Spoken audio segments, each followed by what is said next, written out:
পুজোর আগে ফের পূর্ণ কর্মবিরতিতে জুনিয়র চিকিৎসকরা। জিবি বৈঠকের পর জানালেন আন্দোলনকারী চিকিৎসকরা আজ থেকে ফের পূর্ণ কর্মবিরতি। ৮ ঘন্টার জিবি বৈঠক শেষে এই কর্মবিরতির ঘোষণা। আজ থেকে ফের রাজ্য জুড়ে কর্মবিরতি জুনিয়র চিকিৎসকদের। পুজোর আগে ফের পূর্ণ কর্মবিরতিতে জুনিয়র চিকিৎসকরা। জিবি বৈঠকের পর জানালেন আন্দোলনকারী চিকিৎসকরা আজ থেকে ফের পূর্ণ কর্মবিরতি। ৮ ঘন্টার জিবি বৈঠক শেষে কর্মবিরতির ঘোষণা। এই মুহূর্তে জুনিয়র চিকিৎসকরা সাংবাদিকদের মুখোমুখি হয়েছেন। আমরা সরাসরি নজর রাখবো সেদিকে।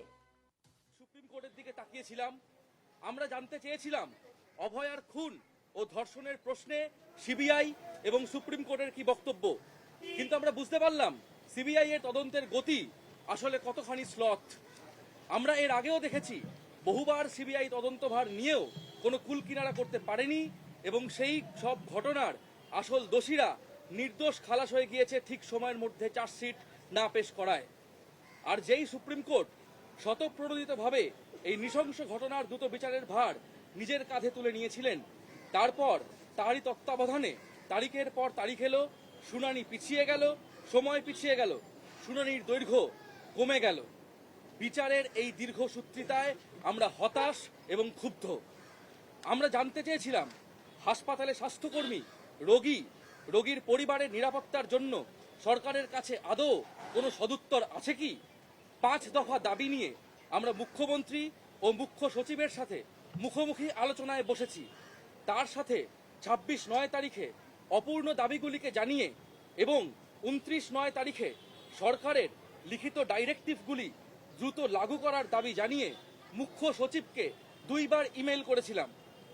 সেই ইমেল দুটিতে আমরা মুখ্য সচিবকে উক্ত বিষয়গুলি নিয়ে জুনিয়র ডাক্তারদের যথাযথ প্রতিনিধিত্ব সহ স্টেট টাস্ক ফোর্সের মিটিং আহ্বান করার অনুরোধ জানিয়েছিলাম।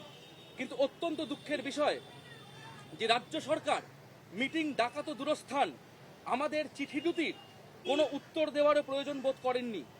9 আগস্ট থেকে 30 সেপ্টেম্বর 52 দিন পেরিয়ে গেলেও নিরাপত্তার নামে কি পাওয়া গেল?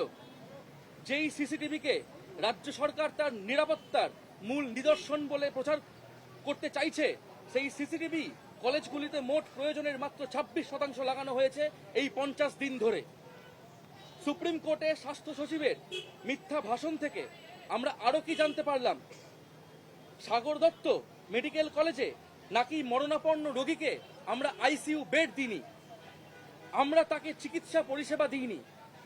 রাজ্যের মানুষ ভালোই জানেন রাজ্য সরকারের এই অভিযোগ কতখানি মিথ্যে। 2 দিন আগে সাগর দত্ত মেডিকেল কলেজে ঘটে যাওয়া ঘটনাতে অত্যাবশ্যক আইসিইউ বেড না পাওয়ার ফলেই জুনিয়র ডাক্তারদের মরণপণ চেষ্টার পরেও একজন মুমূর্ষু রোগীকে বাঁচানো যায়নি। তারপরেই হাসপাতালে পর্যাপ্ত সুরক্ষা ও নিরাপত্তা ব্যবস্থা না থাকার ফলে রোগীর পরিজনেরা ডাক্তারদের উপরেই চড়াও হয়। মহিলা ইন্টার্ন ও নার্সদের নিগৃহীত হতে হয় তাদের হাতে। আমরা আমাদের আন্দোলনের প্রথম দিন থেকে বলে এসেছি, সরকারি হাসপাতালগুলিতে রোগী পরিষেবা সুনিশ্চিত না করা গেলে চালু হাসপাতাল পরিকাঠামোর জনমুখী রদবদল না ঘটিয়ে ডাক্তার ও স্বাস্থ্যকর্মীদের নিরাপত্তা সুনিশ্চিত করা সম্ভব না। সাগর দত্তের ঘটনা এরই এক জ্বলন্ত উদাহরণ। আমাদের দাবি মেনে তৎপরতার সঙ্গে রাজ্যের প্রত্যেকটি হাসপাতালে যদি বেড ভ্যাকেন্সি মনিটর চালু করা যেত, যদি সেন্ট্রাল রেফারেল সিস্টেম গড়ে তোলা যেত, তাহলে হয়তো এই মৃত্যু এড়ানো যেত। এমন বহু রোগীর মৃত্যু হয়তো এড়ানো যাবে ভবিষ্যতে। প্রত্যেক রোগীর পরিবার জানতে পারবেন কোন হাসপাতালে কোন বিভাগে কয়টি বেড খালি আছে। প্রত্যেকটি হাসপাতালের ডাক্তাররাও বুঝতে পারবেন কোথায় রেফার করলে রোগীর যথাযথ চিকিৎসা সুনিশ্চিত করা যাবে। যদি প্রত্যেকটি হাসপাতালে সরকারি গড়িমসি না করে যথাযথ সুরক্ষার ব্যবস্থা করত রাজ্য সরকার, তাহলে এড়ানো যেত রোগীর মৃত্যুর পরে নক্কারজনক নিগ্রহের ঘটনাটিকেও।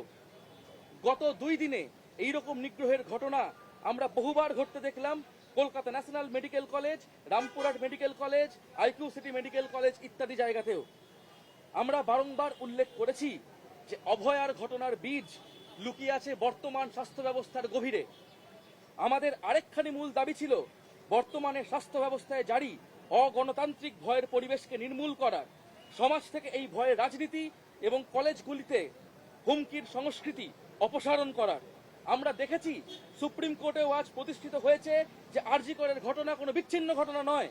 আরজি করের মতো একটি ঘটনা ঘটেছে, তার কারণ সেখানে একটি অগণতান্ত্রিক ভয়ের রাজনীতির পরিবেশ তৈরি হয়েছিল। সন্দীপ ঘোষের অবৈধ কার্যকলাপ এবং জুলুমবাজিতে স্বাস্থ্য দপ্তরের উচ্চ স্তরের প্রত্যক্ষ প্রশ্রয় ছিল, এবং একইভাবে তিনি ক্যাম্পাসে একদল গুন্ডাকে আশ্রয় দিয়েছিলেন, যারা এই অপশক্তির বলে বলিয়ান হয়ে এতদিন এই দুর্নীতিকে কার্যকর করেছিল।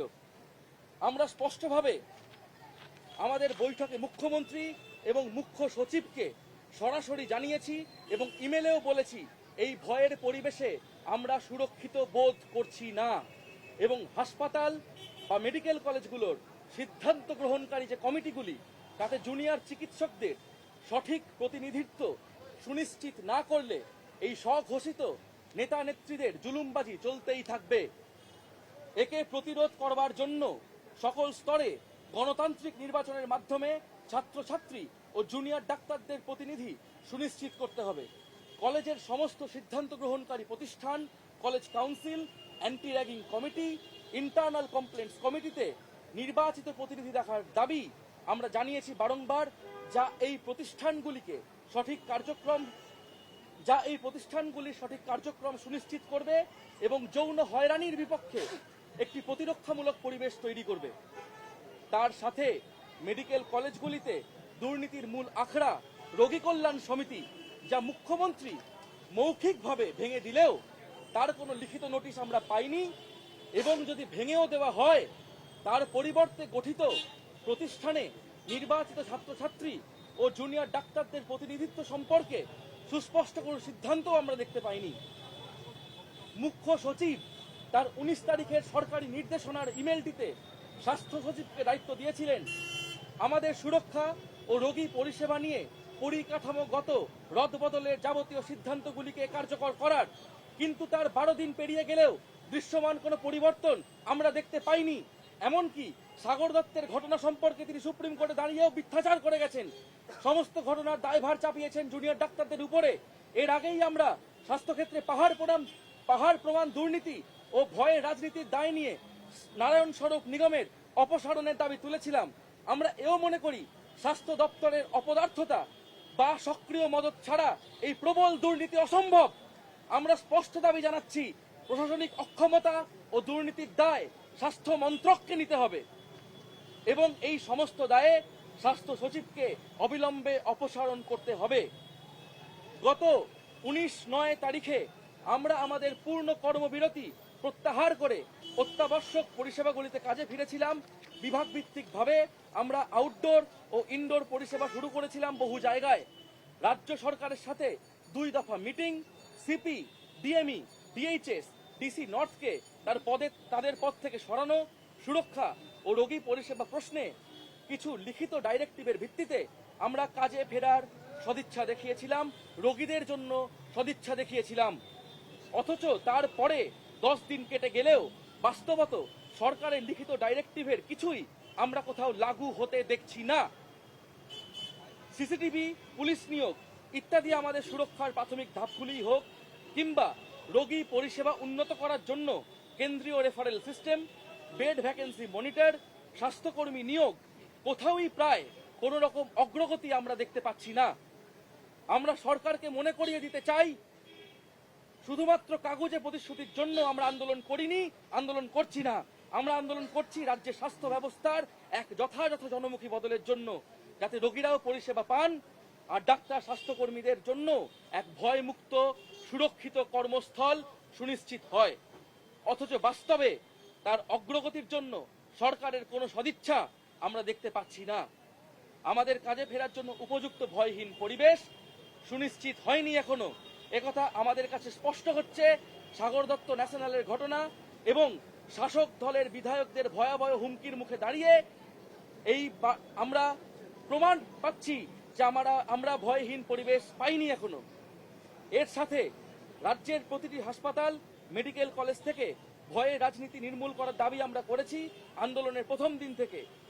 আর একটিও অভয়ের ঘটনা যাতে না ঘটে তা সুনিশ্চিত করতে গেলে এই ভয়ের রাজনীতিকে উপড়ে ফেলা ছাড়া প্রত্যেকটি জায়গাতে গণতান্ত্রিক পরিসরকে সুনিশ্চিত করা ছাড়া আর উপায় নেই।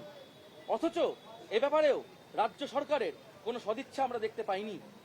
স্বাস্থ্যক্ষেত্রে চালু সিন্ডিকেটের মাথাদের বিরুদ্ধে কোনো এনকোয়ারি কমিটি তৈরি হয়নি। কলেজে কলেজে আরডিএ এবং স্টুডেন্টস কাউন্সিল তৈরির জন্য কোনো উদ্যোগ সরকারের পক্ষ থেকে নেওয়া হয়নি। এমত অবস্থায় বাধ্য হয়েই আমরা আজ থেকে পূর্ণ কর্মবিরতি অর্থাৎ ফুল সিজওয়ার্কে ফিরছি। সরকারের পক্ষ থেকে সুরক্ষা, রোগী পরিষেবা ও ভয়ে রাজনীতির প্রশ্নে নিম্নলিখিত বিষয়গুলিতে সুস্পষ্ট পদক্ষেপ না পাওয়া অবধি আমরা পূর্ণ কর্মবিরতি চালিয়ে যেতে বাধ্য হব। 1. দীর্ঘসূত্রিতায় বিভ্রান্ত না করে দ্রুত ও স্বচ্ছতার সাথে অভয়ার ন্যায় বিচার সুনিশ্চিত করতে হবে। 2. স্বাস্থ্যক্ষেত্রে প্রশাসনিক অক্ষমতা ও দুর্নীতির দায় স্বাস্থ্য মন্ত্রককে নিতে হবে এবং স্বাস্থ্য সচিবকে অবিলম্বে তার পদ থেকে অপসারণ করতে হবে। 3. অবিলম্বে রাজ্যের সমস্ত হাসপাতাল ও মেডিকেল কলেজে সেন্ট্রাল রেফারাল সিস্টেম চালু করতে হবে। 4. প্রত্যেকটি মেডিকেল কলেজ ও হাসপাতালে ডিজিটাল বেড ভ্যাকেন্সি মনিটর চালু করতে হবে। 5. অতি দ্রুত সবকটি মেডিকেল কলেজ ও হাসপাতালে জুনিয়র ডাক্তারদের নির্বাচিত প্রতিনিধিত্ব সহ কলেজ ভিত্তিক টাস্ক ফোর্স তৈরি করতে হবে। প্রয়োজন মাফিক সিসিটিভি, অনকল রুম, বাথরুমের সাথে হেল্পলাইন নাম্বার, প্যানিক বাটনের ব্যবস্থা করতে হবে। 6. হাসপাতালগুলিতে পুলিশি সুরক্ষা বাড়াতে হবে।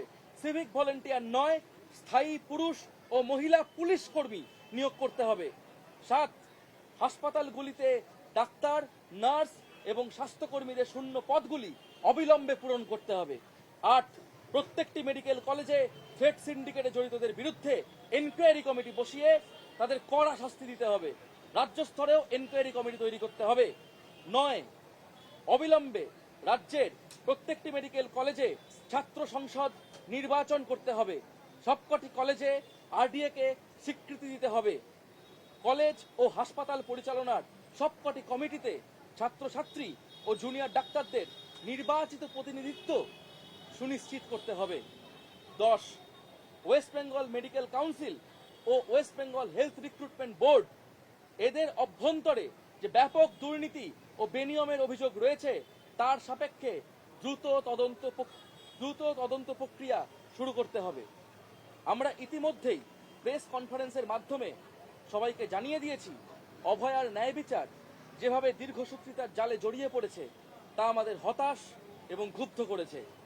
তাই অভয়ার বিচার সুনিশ্চিত করতে দোষীদের দ্রুত গ্রেপ্তার ও দৃষ্টান্তমূলক শাস্তির দাবিতে এবং সর্বোপরি এমন ঘটনার পুনরাবৃত্তি রুখতে স্বাস্থ্যক্ষেত্র সহ সমাজের সর্বস্তরে ভয়ে রাজনীতিকে নির্মূল করতে আমরা আগামী 2 তারিখ মহালয়ার দিন এক মহা মিছিল ও মহা সমাবেশের ডাক দিচ্ছি।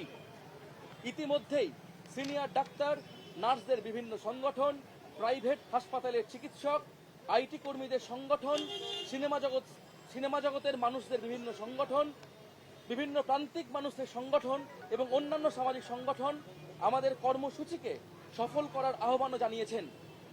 আমরা সমাজের সর্বস্তরের মানুষের কাছে আরও একবার 2 তারিখ কলেজ স্কয়ার থেকে ধর্মতলা মহামিছিল এবং ধর্মতলায় মহা সমাবেশে যোগ দেওয়ার আহ্বান জানাচ্ছি। আমাদের প্রতিবাদ জারি থাকুক। অভয়ার ন্যায় বিচারের দাবিতে এক সুস্থ, জনমুখী, ভয়হীন স্বাস্থ্য ব্যবস্থার দাবিতে ও সর্বোপরি সমাজ থেকে ভয়ের রাজনীতিকে নির্মূল করার লক্ষ্যে we want justice, we demand justice. বলছি আরেকটা জিনিস বলার আছে।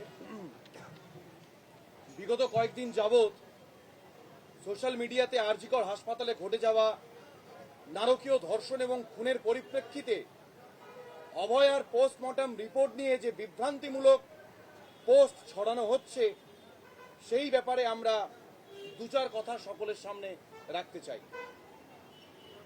9 আগস্ট আমরা প্রথমে খবর পাই যে চেস্ট ডিপার্টমেন্টের কর্মক্ষেত্রেই একজন সেকেন্ড ইয়ার পিজিটি সুইসাইড করেছেন, কিন্তু বেলা গড়ানোর সঙ্গে সঙ্গে আমরা জানতে পারি কেসটা সুইসাইড নয়, এটি একটি ধর্ষণ এবং খুনের ঘটনা।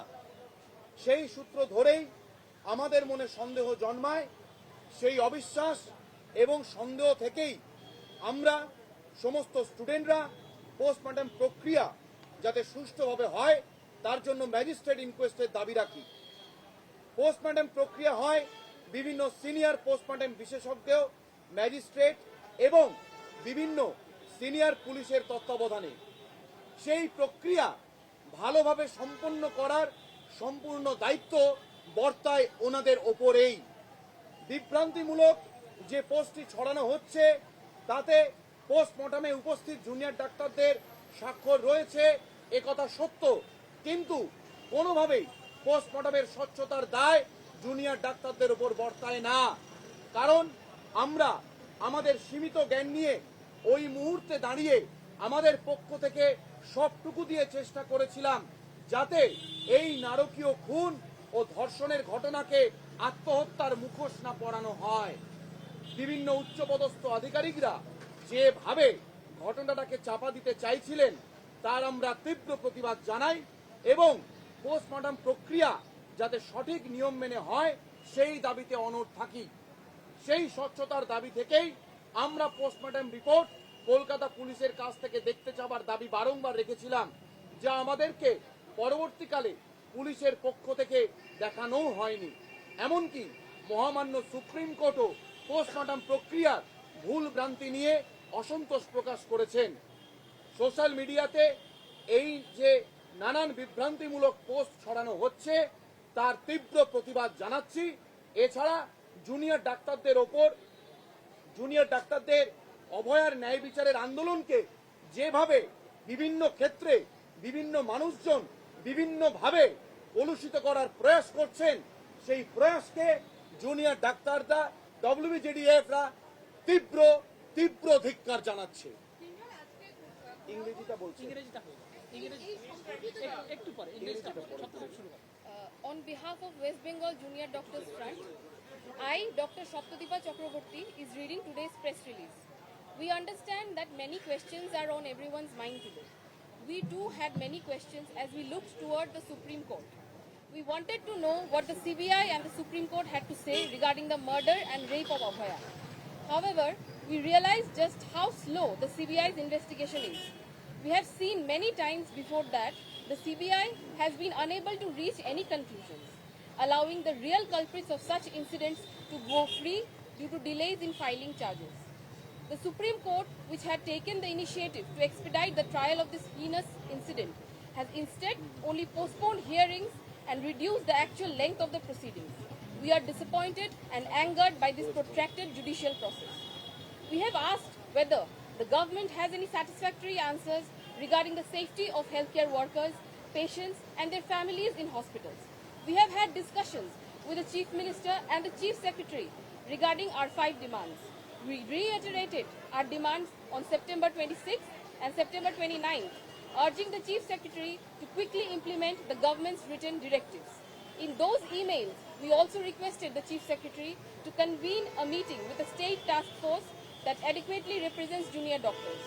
Unfortunately, the state government has not only failed to convene such a meeting, but has also not responded to our letters.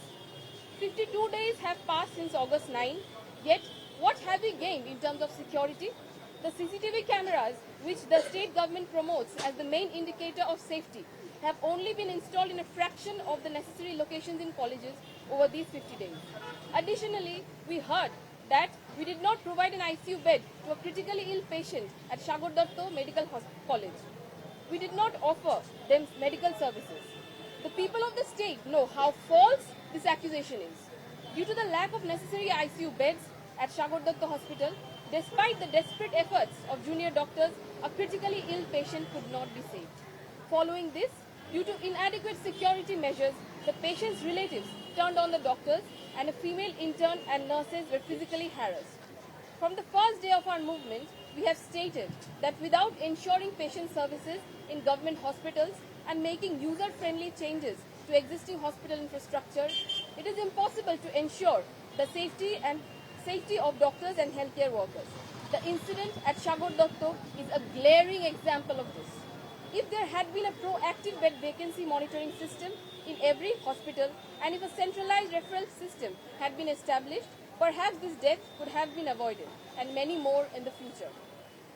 Every patient's family would have known which hospital had available beds, in which department, and in every hospital, doctors would have understood where to refer patients for proper treatment.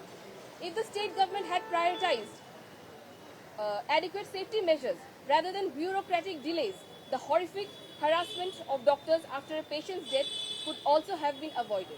Similar incidents of harassment have occurred recently at Calcutta National Medical College, Rampurhat Medical College, and IQ City Medical College. We have repeatedly mentioned that the roots of the incident involving Abhaya lie deep within the current healthcare system. One of our primary demands has been to eliminate the undemocratic environment of fear within the healthcare system and to eradicate the politics of fear and the culture of threats in colleges.